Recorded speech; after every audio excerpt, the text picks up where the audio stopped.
কয়েকদিন ধরে একটা অঙ্কই কষলাম, যোগ বিয়োগ গুণ ভাগ সবই করলাম। ভাবছিলাম যে শেষের যোগফলটা একটু ভিন্ন বের করব, কিন্তু বিশ্বাস করেন অঙ্কটাই এত কষলাম তারপরেও একই অ্যান্সার আসলো।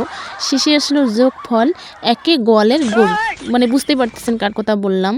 হিরো আলম, রিয়ামণি, এরা কিন্তু সব এক গোয়ালের গরু, ঠিক আছে। এদের প্ল্যান মাফিক কাজ করছিল যে তাদের হেডলাইনে থাকতে হবে, নিউজ পেপারে হেডলাইনে তাদেরকে থাকতেই হবে। তো সেটা বউ বদল করেই হোক বা অন্য কোনো সিক্রেট করে হোক, যেটাই করে হোক, তালাক দিয়ে হোক। যদি আপনারা কেউ মানে সোশ্যাল মিডিয়ায় ভাইরাল হতে চান, তাহলে ঠিক হিরো আলমকে ফলো করবেন, রিয়ামণিকে ফলো করবেন, দেখবেন আপনারা হেডলাইনে শুরুতেই থাকবেন।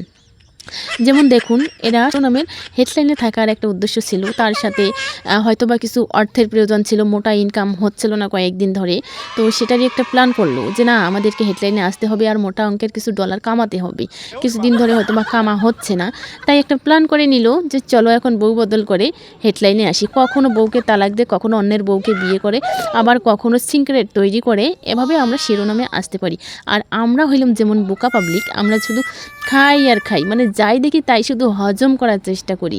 এরা যাই করবে আমরা শুধু দেখে কিভাবে সারা বিশ্বে প্রচার করা যাবে সেটা দিয়ে বাংলাদেশের পাবলিকটা একদম ফাটাফাটি। মানে বাংলাদেশের পাবলিকদের যদি একটা কাজ দেওয়া হয় যে এই ভিডিওটি আপনারা ভাইরাল করুন, বিশ্বাস করেন বা 24 ঘন্টাও লাগবে না একটা ভিডিও ভাইরাল করতে। আর এরই সুযোগ নিচ্ছে এই এক গোয়ালের গরু। বুঝতে পারছেন আমি কার কথা বলছি।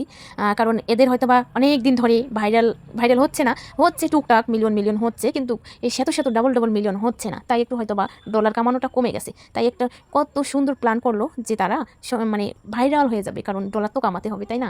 আর সেটা সাকসেসও হলো।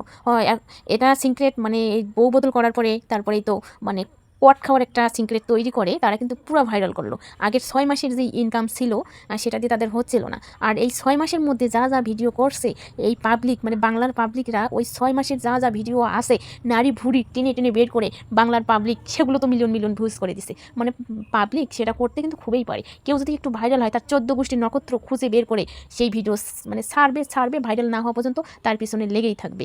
তো দেখতেই পাচ্ছেন আমরা পাবলিকরা ভালোই পারি, বাংলার পাবলিকরা কীভাবে ভাইরাল করতে হবে সেটা আমরা কিন্তু ভালোই পারি। আর এই সুযোগটা হাতছাড়া করলেন না এই হিরো আলম। কিছুদিন পরে দেখবেন যার বউ তার কাছে গেছে, এই যে মাঝখানে যে অ্যাক্টিংগুলো করলো, ওই যে মার খাইলো, তালাক দিল, তারপরে কট খাওয়াইলো, তারপরে সিক্রেট তৈরি করে পুরা বিশ্বে ভাইরাল হলো, এরা ছিল এদের গল্পের একটা মানে পার্ট ছিল। মাঝখান থেকে পাবলিকদেরকে বোকা বানিয়ে এই যে মিলিয়ন ভিউজ কামাইয়া ডলার কামাইলো, এটা ছিল তাদের প্ল্যান। আর সেই প্ল্যানের তো সাকসেস হবে, কারণ আমরা এই যে কতগুলো পাতি টুকটাকি আছি না, কন্টেন্ট ক্রিয়েটার পাতি কতগুলো ইউটিউবার আছে না, এরা তো আসি তাদেরকে ভাইরাল করার জন্য, তাই না। তো এরাদের জন্য কিন্তু এই ধরনের ঘটনাগুলো ভাইরাল হয় অতি দ্রুত। যাই হোক, অনেক কিছুই বললাম, শেষে একটা কথাই বলতে চাই, ভুল হলে ক্ষমা করে দেন।